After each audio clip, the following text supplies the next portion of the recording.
parliamo italiano. Finalmente! Ci sono lettere in italiano, consonanti in questo caso, a cui bisogna dedicare la nostra attenzione. Alla loro pronuncia corretta, intendo. Parlo di Q, che diventa qua, que, qui e quo. E non è che, ma è que. Ricordatelo. La nostra Q non vive da sola, è sempre accompagnata dalla vocale U che l'aiuta nel suono, ma il vero suono glielo dà la vocale che segue. Per questo avremo qua, que, qui e quo.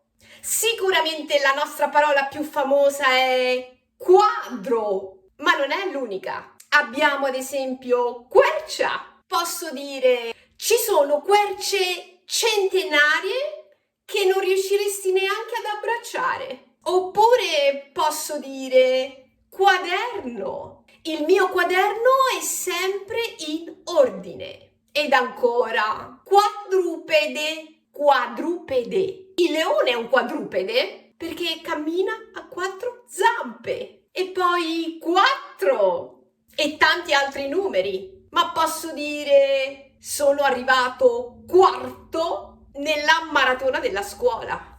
Ok, per un principiante è sempre un buon posto. E poi ancora quadrato. Questo è un quadrato. A me non piace il tavolo quadrato. E a te? Quotidiano. Noi in italiano lo chiamavamo così. Il newspaper, quello che esce tutti i giorni. Quindi mio zio chiedeva a mio padre: hai letto le notizie sul quotidiano di oggi?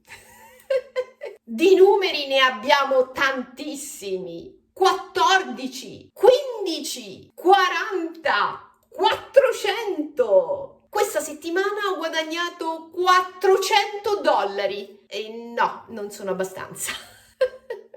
A 15 anni frequentavo il liceo. Bei tempi passati. Oppure in una formula matematica, quando parliamo di quoziente, ad esempio 20 diviso 4 è uguale a 5 e 5 sarà il nostro quoziente. E possiamo usare quoziente anche quando parliamo di intelligenza, ma su questo non voglio fare esempi. Quoziente di intelligenza. Ed ancora, con parole come liquori. Qual è il liquore che preferisci? Io non bevo, per questo non ho nessun liquore preferito. Si dice ad esempio che quando trovi un quadrifoglio tu sia molto fortunato. E allora quadrifogli per tutti.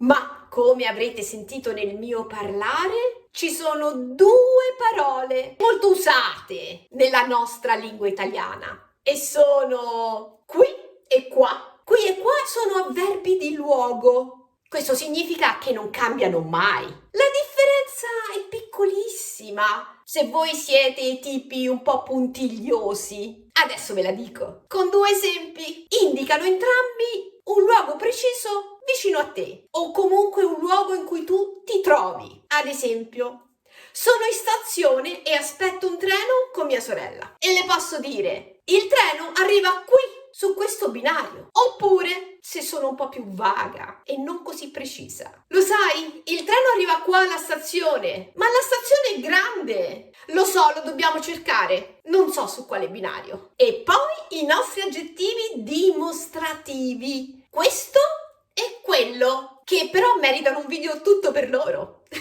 Ma non posso dimenticare una piccola eccezione grammaticale. È più legata allo scrivere che al nostro parlare, ma è giusto che voi lo sappiate. Quando io andavo a scuola era un errore gravissimo. Dovete sapere che in tutte le parole che appartengono alla famiglia della parola acqua, la nostra C segue la nostra Q. Per questo devo scrivere acqua in questo modo e poi potrò scrivere sempre in questo modo: acquedotto, acquario, acquazzone e acquerelli. Ma lo so di essere cattiva, ma ve la devo dire, un'eccezione nell'eccezione. Se mai dovesse scrivere la parola acqua acquisto e il suo verbo corrispettivo acquistare, beh, anche in questo caso, eccezione nell'eccezione, come ho detto prima, bisogna mettere la C prima della Q.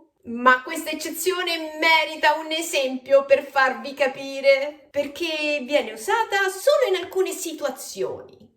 La mia amica mi ha detto qualche giorno fa: purtroppo non posso permettermi di acquistare uno yacht quest'anno, quindi acquisterò una barchetta.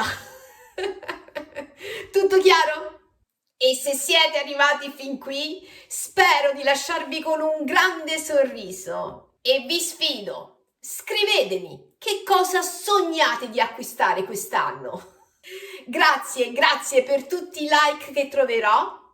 Thank you for watching e bye, my gorgeous community.